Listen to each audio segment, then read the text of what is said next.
As of this moment, he says, are you worried that this disarray, if you will, this failed coup in Turkey is going to undermine this war against ISIS, for example, in Iraq and Syria? Not at all. I believe that the Turkish authorities will be able to restore order and stability in the country.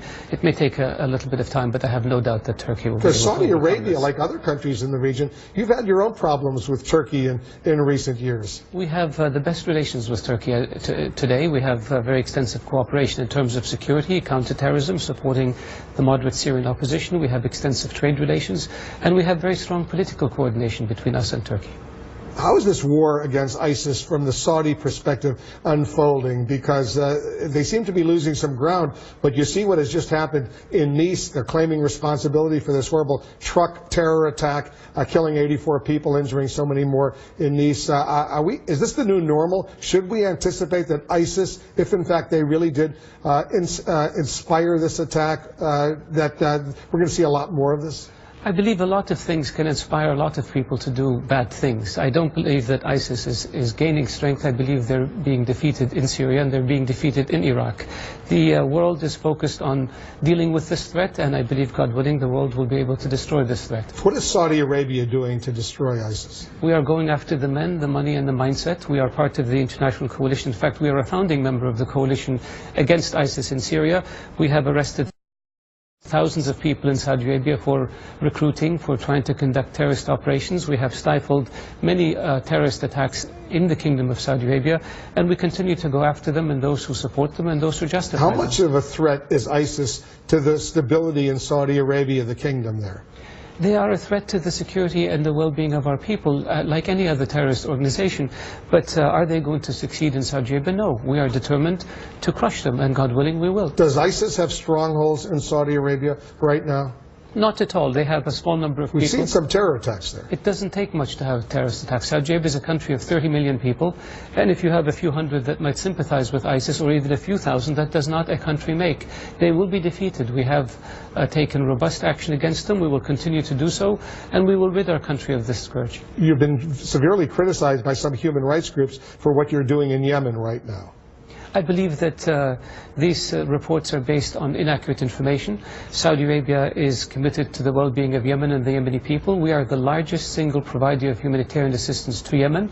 We are very careful in coordinating with international organizations the supply of relief efforts in Yemen. We believe that the reports that come out from time to time about what the coalition in Yemen may or may not be doing are not based on very accurate information. Because the reports suggest that the collateral damage, the civilians who have been killed in your airstrikes, for example, have been enormous. We take issue with this.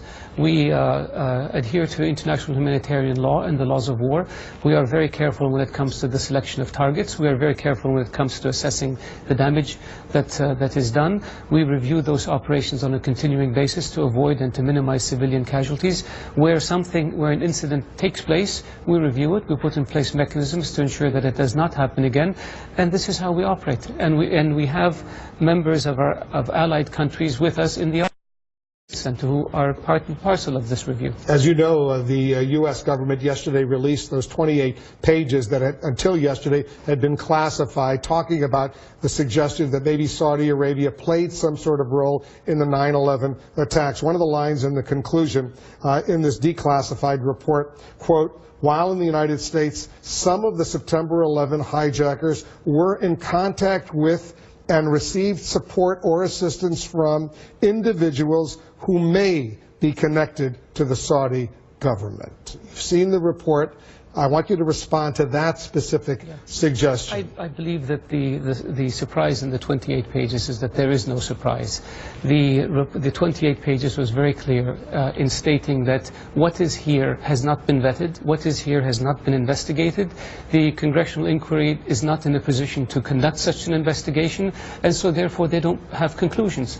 The FBI and the CIA reviewed this, the 9/11 Commission reviewed this, they all did extensive investigations. The conclusions conclusions they came out with is that no Saudi government involvement and no involvement by Saudi government officials in the events. But there was one Saudi diplomat in San Diego that was in contact with 2 of the 19 hijackers. He was investigated and he was interviewed, and no links were established between him and them. What I find surprising, Wolf, is that for 13 years, people have said, people like Senator Bob Graham from Florida, who led this inquiry, have said that the 28 pages have damning evidence regarding Saudi Arabia's complicitness in 9/11 for 13 years. Meanwhile, the report itself says we don't know if the links are valid. We cannot investigate these links. We can't come to conclusions. And when the appropriate agencies, the 9/11 Commission and the FBI and CIA investigated those leads and came out with conclusions that say there's no there, he continued to mislead the public by saying there is a there. Very quickly, because we're out of time, and I know you got to run. Donald Trump, the Republican presidential presumptive nominee, he often speaks about Saudi Arabia, what he would do as president. I'm going to play a clip for you, then we'll get your response. This is Donald Trump. Saudi Arabia, I like the Saudis. They're very nice. I make a lot of money with them. They buy all sorts of my stuff, all kinds of toys from Trump. They pay me millions and hundreds of millions. But you know what? They make $1 billion a day, folks. And whenever they're in trouble, our military takes care. You know, we get nothing. Nothing. He says you're making $1 billion a day, and the United States takes care of you militarily, and you don't respond in kind. At least he likes us. The Kingdom of Saudi Arabia is an ally that carries its own weight. We have always supported ourselves. We have not relied on anyone to provide any assistance to us. When you look at the Gulf War to liberate Kuwait, the Kingdom of Saudi Arabia assumed the lion's share of the financial burden of that war. When you look at other operations that have taken place in the region, the Kingdom of Saudi Arabia carries its own weight. I believe that when people are in office and the campaign is over and they have access to the facts and access to intelligence briefings, I believe that their views and their opinions are going to reflect the reality of the relationship, not the sound bites that may take place from time to time. He likes you. You like him? He provides great products, and people enjoy and buying them and living in them. Adel El Jubeir is the Foreign Minister of Saudi Arabia. Welcome to Washington. Thank you.